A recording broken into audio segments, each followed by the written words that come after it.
Dalam Bapa dan Putra dan Roh Kudus. Amin. Bapa, kerap kali kami lalai, kami lupa, kami tidak ingat, kami tidak sadar bahwa diri kami adalah anak-anak-Mu. Orang yang dekat denganmu, bukanlah orang asing, bukanlah pendatang, tapi menjadi bagian keluarga Allah. Bantu kami untuk menyadari hakikat identitas kami yang asli dan sesungguhnya. Terpujilah nama-Mu kini dan sepanjang segala masa. Amin.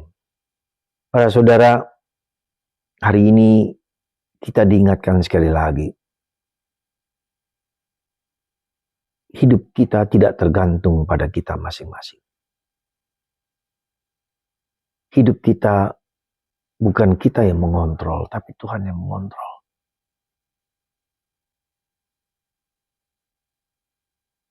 Kita tidak pernah tahu kapan akhir hidup kita.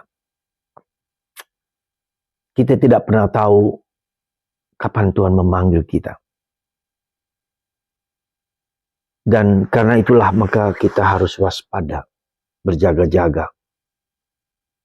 Dan karena itulah maka kita harus sadar akan apa jati diri kita dan bagaimana kita mempersiapkan diri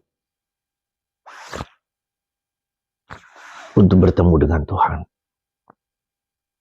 Berjaga-jaga, waspada adalah kata kunci ketika ada musuh yang menyerang. Ketika ada kejadian di sekitar kita, kita menjadi sadar.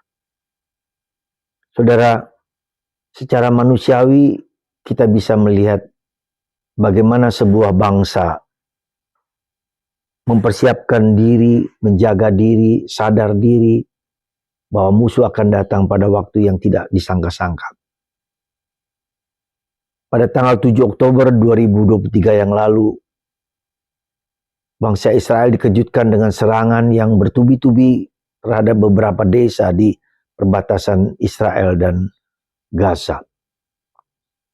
1.000 orang diserang,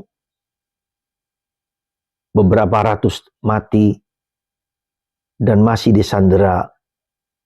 Banyak lagi, kurang lebih 100 disandera sampai sekarang. Israel kebobolan karena mereka rupanya agak lengah.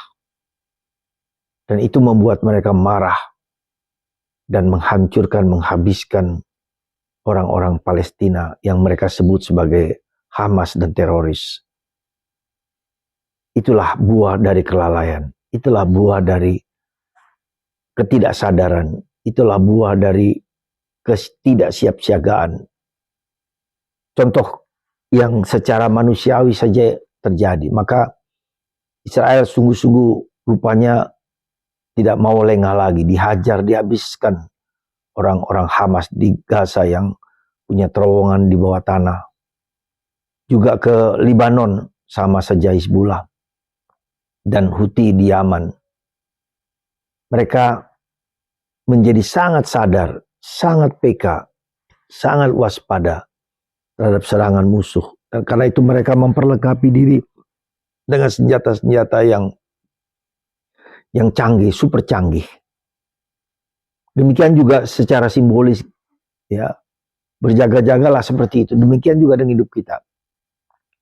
Mungkin akan ada serangan teroris dalam diri kita. Mungkin ada kita tidak siap, kita ngantuk, kita tertidur, kita lalai, kita tidak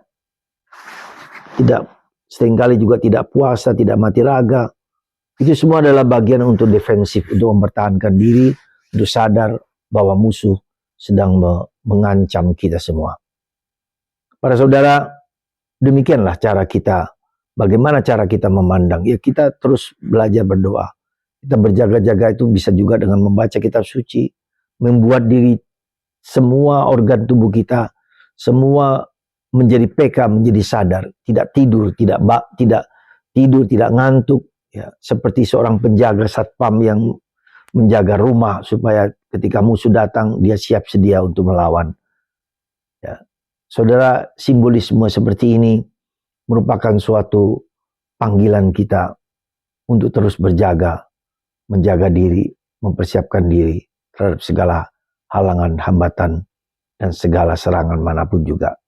Semoga kita semua disadarkan akan hal itu.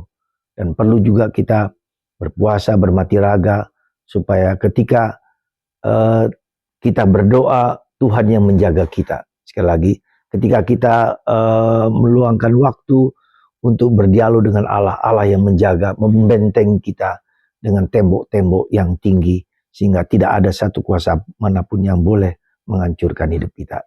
Begitulah cara kita berjaga-jaga. Selalu siap sedia berdoa, bermati raga, berpuasa, berpantang, supaya Tuhan menjaga kita. Dan kita siap untuk berada dalam situasi yang terus siap melawan segala musuh. Berkat Tuhan atas kita semua, Bapa, Putra, dan Roh Kudus. Amin.